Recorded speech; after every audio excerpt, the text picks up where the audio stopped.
मेरे रश के कमर। পাকিস্তানের জনপ্রিয় সঙ্গীত শিল্পী রাহাত ফতে আলী খান। পৃথিবী জুড়ে এই সঙ্গীত শিল্পীর কোটি কোটি ভক্ত রয়েছে। বাংলাদেশেও তার ভক্তের সংখ্যা কম নয়। দ্বিতীয়বারের মতো ঢাকার মঞ্চ মাতাতে গত শনিবার এদেশে আসার কথা ছিল এই সঙ্গীত শিল্পীর। ঢাকার ইউনাইটেড কনভেনশন সেন্টারে কনসার্ট আয়োজনের কথা থাকলেও দেশের সার্বিক পরিস্থিতি বিবেচনায় কনসার্টটি স্থগিত করা হয়েছে।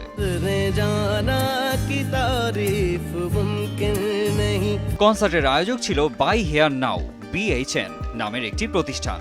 রাহাত ফতে আলীকে নিয়ে কনসার্টটির সব আয়োজন ছিল শেষের দিকে। টিকিট বিক্রিও শুরু হয়েছিল, কিন্তু বেশ কিছুদিন ধরে চলমান কোটা সংস্কার আন্দোলন সহিংস পরিস্থিতিতে রূপ নিলে কনসার্ট আয়োজনের সিদ্ধান্ত থেকে সরে আসে প্ল্যাটফর্মটি।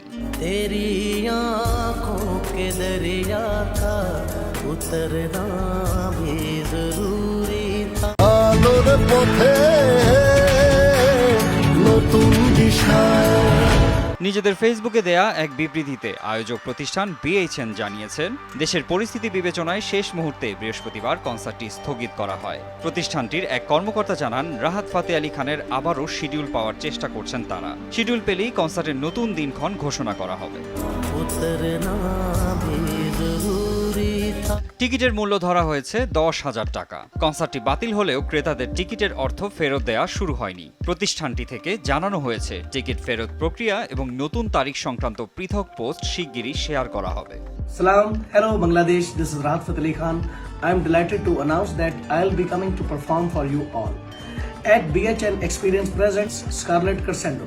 Bring your one touch to have it all. এর আগে গত 11 জুলাই এক ফেসবুক পোস্টে রাহাত ফতে আলী খান নিজেই এই কনসার্টের বিষয়টি জানান। কাওয়ালি ও গজলের পাশাপাশি বলিউড সিনেমায় প্লেব্যাক করার জন্য জনপ্রিয় রাহাত ফতে আলী খান। সুরের এই জাদুকরের জাদু দেখার অধীর অপেক্ষায় আছেন ঢাকার ভক্তরা। মারজান ইভান, RTV।